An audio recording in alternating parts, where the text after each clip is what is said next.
Assalamualaikum warahmatullahi wabarakatuh. Apa kabar anak-anak? Semoga dalam keadaan baik ya. Sehat. Ya, walaupun PJJ jangan lupa semangat untuk tetap belajar. Karena hidupnya kamu itu kedepannya kamu yang menentukan sendiri. Apakah sukses atau tidak sukses. Dan bagaimana caranya kamu sukses.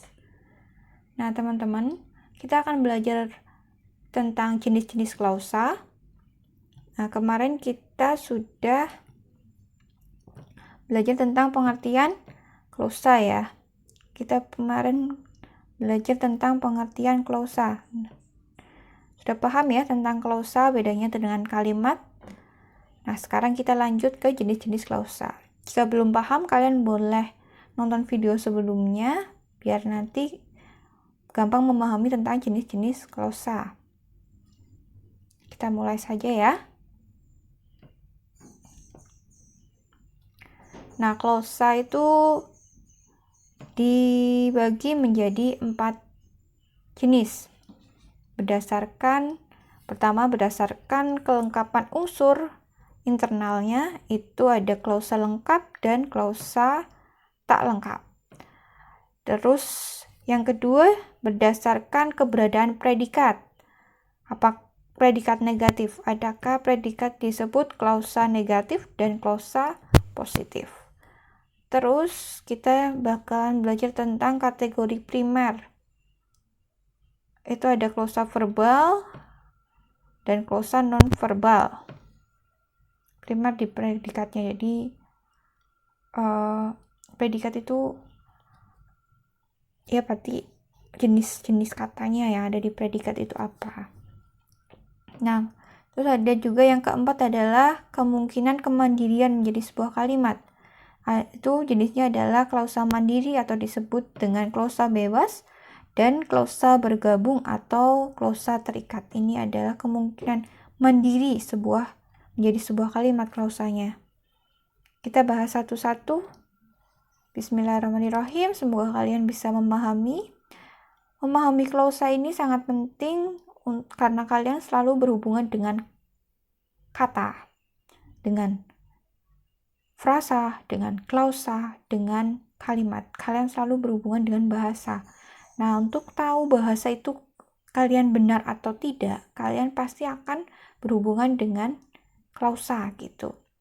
Nah, kita mulai dari jenis klausa yang pertama ya. Klausa berdasarkan kelengkapan unsur internalnya. Jadi unsur internalnya. Internal itu berarti unsur utamanya. Unsur utamanya ada 2 jenis, yaitu klausa lengkap dan klausa tak lengkap. Oke, kita pahami pelan-pelan agar kalian bisa paham. Nah, klausa lengkap, kita mulai dari klausa lengkap ya. Yang namanya lengkap berarti ingat bahwa klausa itu terdiri dari subjek dan predikat. Berarti kalau lengkap berarti ada subjek sama predikat. Entah itu dikasih objek, entah itu dikasih pelengkap, atau dikasih keterangan. Yang penting kamu lihat subjek predikatnya ada apa enggak. Nah, kalau ada subjek dan predikat itu berarti disebut klausa lengkap karena berdasarkan unsur intinya. Jadi kalau ditanya sebuah pertanyaan, klausa berikut ini apakah berdasarkan kelengkapan unsur internalnya, klausa berikut disebut klausa apa misalnya. Nah, kalian harus fokus ke subjek predikat. Kalau ada subjek dan predikat berarti itu disebut klausa lengkap. Jadi subjek predikat. Nah, inti kalimat subjek predikat ini bisa dibalik. Jadi ada 2 pola. Ada subjek predikat, ada predikat subjek. Jadi jangan sampai bingung. Nah, contohnya nih. Kamu membeli roti. Ini subjek, ini predikat. Rotinya itu objek ya. Nah, kalau subjek predikat itu berarti misalnya berhentilah kamu itu. Subjek predikat tadi ya, kamu membeli roti. Kamu subjek predikat membeli. Nah, kalau predikat dulu, subjek setelahnya, misalnya berhentilah kamu. Gitu. Ada kata kerja di bagian depan, nanti subjeknya di bagian belakang. Jadi biasanya ini digunakan di kalimat-kalimat perintah. Kalau roti dibeli aku, ini termasuk klausa apa ya? Subjek, ada predikat, terus aku. Nah, ini subjek, predikat, akunya itu sebagai pelengkap, jadi jangan bingung. Ini tetap roti sebagai subjeknya, dibeli itu tetap predikat, akunya baru pelengkap. Tuh. Kalau predikat sama subjek biasanya itu kata perintah. Perintah ya. Berhentilah kamu. Jangan buang sampah di situ gitu. Atau pergilah kamu. Jauhi dia misalnya. Nah, itu subjek predikat sama subjek. Jadi predikatnya di bagian awal. Nah, ini klausa lengkap ya. Klausa lengkap ada subjek dan predikat. Entah itu polanya subjek predikat boleh atau predikat subjek. Dan selanjutnya ada klausa tak lengkap. Ini termasuk dari unsur internalnya. Nah, unsur internal kita lihat subjek predikatnya. Apakah ada subjek dan predikatnya atau tidak. Nah, di sini subjek predikat itu subjeknya nggak ada. Subjeknya nggak ada. Subjeknya hilang gitulah. Subjeknya hilang. Nah, berusahalah untuk masa depan. Ini kan berusahalah itu predikat. Misalnya berusahalah kamu untuk masa depan, itu baru klausa lengkap. Tapi kalau ini hanya nggak ada subjeknya, ya berarti berusahalah untuk masa depan. Jadi akhirnya jadi predikat keterangan. Jadi nggak ada subjek di sini, nggak ada. Misalnya kata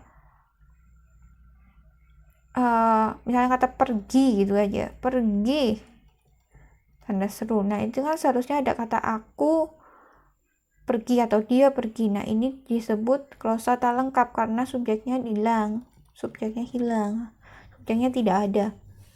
Jadi tapi tetap menjadi sebuah kalimat karena itu ada predikatnya gitu. Itu disebut klausa tak lengkap. Biasanya juga disebut dengan klausa minor gitu. Nah, ini udah sampai klausa internalnya ya.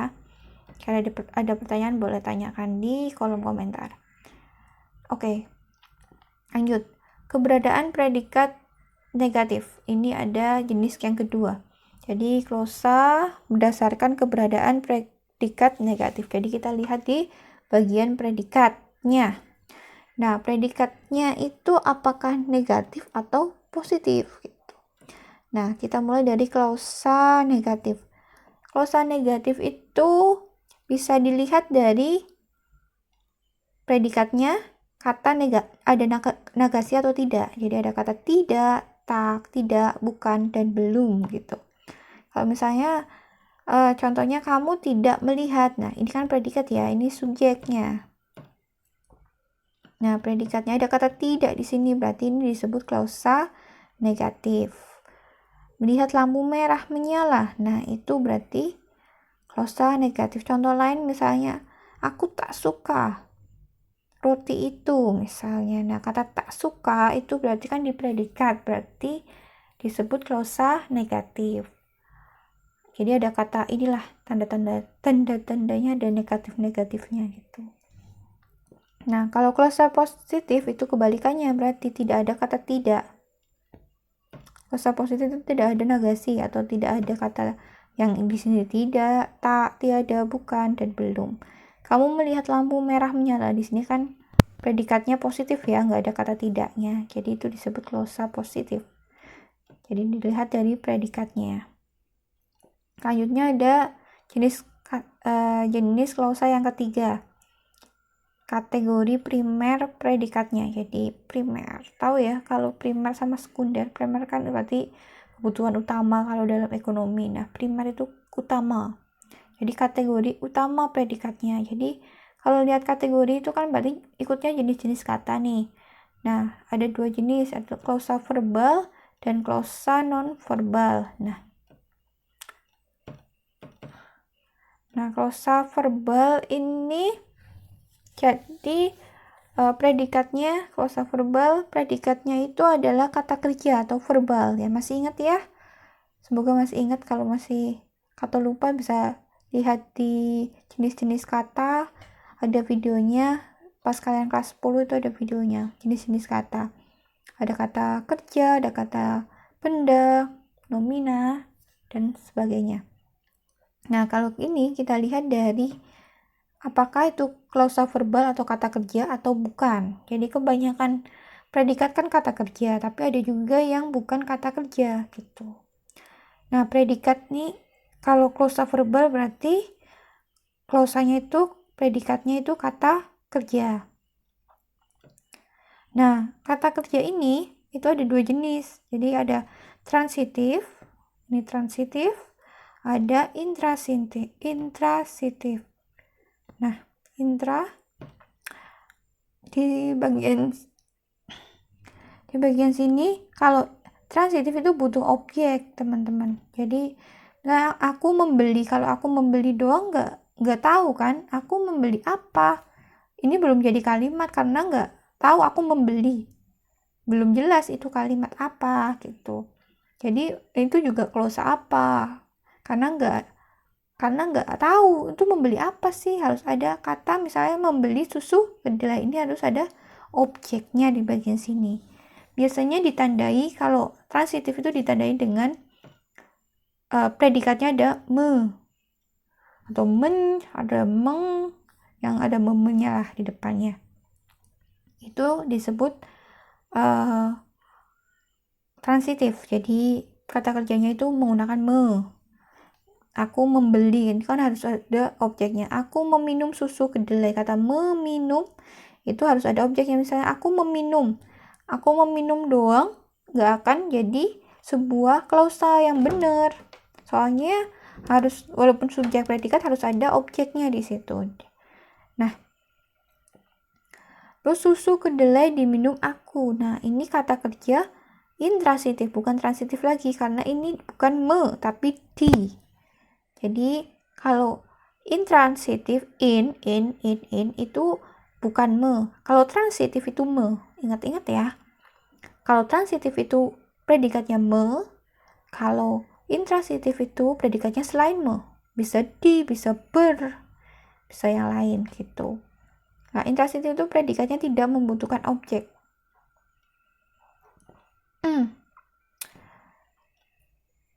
Aku berlari. Di sini kan nggak dibutuhin ya. Jadi aku berjemur di pantai. Ini juga bukan belakangnya ini kan aku, subjek, predikatnya adalah berjemur di pantai, itu bukan objek tapi keterangan. Ini juga susu, itu subjek. Kedelai, susu kedelai subjek ya, susu kedelai subjek, diminum aku. Kalau udah di sini bagian di, berarti aku itu bukan jadi subjek atau lagi objek, bukan objeknya, tapi itu adalah pelengkap. Jadi kalau belakangnya objek itu pasti depannya me gitu. Ingat-ingat ini rumus yang paling penting banget. Jadi kalau aku subjek, ada mem berarti belakangnya objek. Kalau bukan mem berarti belakangnya bukan objek. Entah itu pelengkap, entah itu keterangan, bisa. Itu penting banget.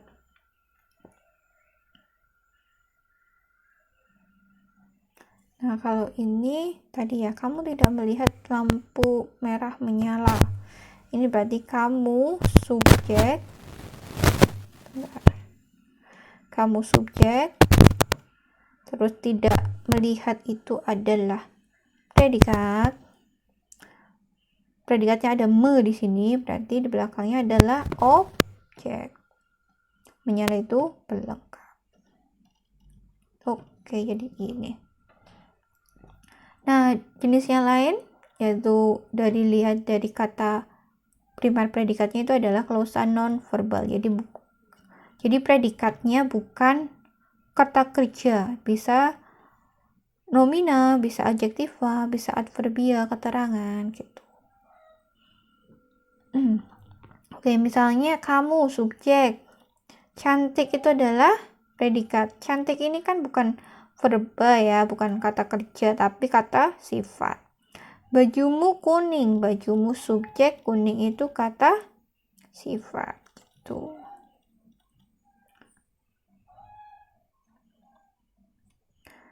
Jadi klausa nonverbal itu berarti setelah subjek itu predikatnya bukan kata kerja.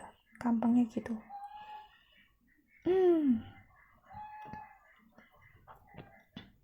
Oke, lanjut ke jenis klausa yang berikutnya. Ini jenis klausa terakhir, yaitu tentang kemungkinan kemandirian menjadi sebuah kalimat. Klausa mandiri atau klausa bebas, dan klausa bergabung atau klausa terikat. Jadi ada dua jenis. Nah, jadi sebuah klausa ini kan hampir jadi kalimat ya teman-teman. Kalau ditambahi tanda vital, jadi titik, tanda tanya atau tanda seru. Jadi apakah sebuah klausa itu bisa menjadi kalimat atau tidak gitu. Nah, ini penting banget. Jadi klausa mandiri atau klausa bebas jadi bebas, atau klausa bergabung atau klausa terikat. Kita lihat contohnya dulu. Coba lihat berikut ini. Nah, biasanya kalian akan menemukan kalimat dan ada dua jenis. Nah, ini kan ketika ibu pulang dan aku sudah tidur nyenyak. Nah, ini mana yang terikat, mana yang bebas gitu. Nah, ini biasanya kalian sebut itu ini induk kalimat, induk ya. Ini anak kalimat. Nah, ini adalah klausa bebas, teman-teman. Bebas. Yang induk ini adalah bebas. Ini adalah klausa terikat. Terikat. Si anak itu terikat sama ibu gitu lah intinya ya. Jadi, nah, induk. Jadi apa sih sebenarnya bebas sama terikat itu gimana? Kalau bebas itu dia bisa berpasangan dengan yang lain. Misalnya aku sudah tidur nyenyak, itu kan intinya ya, inti dari kalimat itu. Dia bebas mau bisa berdiri sendiri. Kalau yang bebas itu bisa berdiri sendiri, dia juga bisa ganti anak gitu. Dia bisa beranak gitu kan. Kalau bahasanya tuh ya bisa anaknya 2, bisa anaknya 3 gitu. Tapi kalau anak ini gak bisa ibunya 2 gitu kan. Jadi ketika ibu pulang ini berarti terikat sama si ibunya. Aku sudah tidur nyenyak. Contohnya gini, misalnya aku sudah tidur nyenyak, ini kan bebas ya. Jadi dia bisa milih apapun. Misalnya anaknya ganti, klausa terikatnya ganti. Ketika ayah pergi, aku sudah tidur nyenyak misalnya. Nah itu kan dia bebas memilih apapun, jadi ini disebut klausa bebas. Nah ini enggak, ini harus bergabung dengan si induk kalimat karena dia itu keterangan, jadi menerangkan dari si induk kalimat. Coba kita lihat lagi. Sampainya ke rumah aku makan getuk. Nah di sini ada 2 klausa. Nah ini 2 klausa. Menurut kalian mana yang termasuk klausa bebas, mana yang termasuk klausa terikat? Oke, bisa ya. Jadi ini adalah klausa bebas. Kalau ini adalah klausa terikat. Jadi yang bebas itu aku makan getuk. Misalnya aku makan getuk ya kan utama nih, dia makan getuk gitu. Nah, mungkin aja gak cuma sampainya ke rumah nenek, mungkin aja di saat itu di sampingnya aku makan getuk ada juga ibu lagi makan sempolan misalnya. Nah itu kan bebas kan, si aku makan getuk mungkin menerangkan yang lain, bisa diterangkan dengan cara apa ketika dia makan getuk itu yang lain lagi apa gitu. Tapi ketika sampainya nenek ini adalah terikat karena dia menerangkan si makan getuk ini gitu. Nah, untuk begitu aja. Jadi itu adalah jenis-jenis klausa, ada 4. Semoga kalian bisa memahami. Jika kalian bingung, kalian boleh tanyakan di kolom komentar atau di grup kelas boleh. Jika bingung, tolong tanyakan saja ya teman-teman. Nah, untuk absen minggu ini kalian boleh membuat sebuah klausa. Jadi buat klausa, cari klausa di lirik lagu. Jadi kalian bisa ngambil lirik lagu sesuka kalian. Terus kalian tentukan jenis klausanya yang berdasarkan semuanya ya, jadi 4 ya. Jadi lirik lagu itu kalian cari cukup satu refnya aja. Cari yang agak panjang refnya. Yang pertama kalian harus nyari kelengkapan unsur internalnya, terus keberadaan predikat negatif, kategori klausa verbal, terus juga ini kemungkinan untuk menjadi kalimat mandiri. Jadi misalnya dalam klausa itu ada klausa internal misalnya ya, kan tadi kayak misalnya ini ya, kamu membeli roti, ini kan termasuk ke dalam klausa lengkap. Nah, ini klausa lengkap juga termasuk klausa verbal gitu. Jadi ini klausa lengkap, klausa verbal. Terus verbal karena kata kerja ya. Terus klausa positif. Ini termasuk, jadi kamu beli roti ini termasuk klausa lengkap, klausa verbal, klausa positif, dan klausa bebas. Karena itu inti. Jadi satu kalimat atau satu baris dari bait tersebut, dari bait lagu tersebut, kamu harus mencari itu 4 kategori dan berdasarkan jenis-jenis klausanya. Jadi jenis klausanya ada apa saja. Misalnya ada kata tidak, itu berarti ada klausa. Jadi ada 4. Jadi satu kalimat itu ada 4 jenis klausanya. Gitu ya teman-teman. Silahkan ditulis di kolom komentar. Refnya aja, cukup refnya aja dulu. Refnya cari lagu yang kamu suka, favoritnya kamu. Jangan bahasa Inggris, bahasa Indonesia aja. Nanti kamu silahkan ditulis di kolom komentar dan tulis nama dan nomor absen. Gitu ya. Terima kasih. Ibu pamit. Assalamualaikum warahmatullahi wabarakatuh.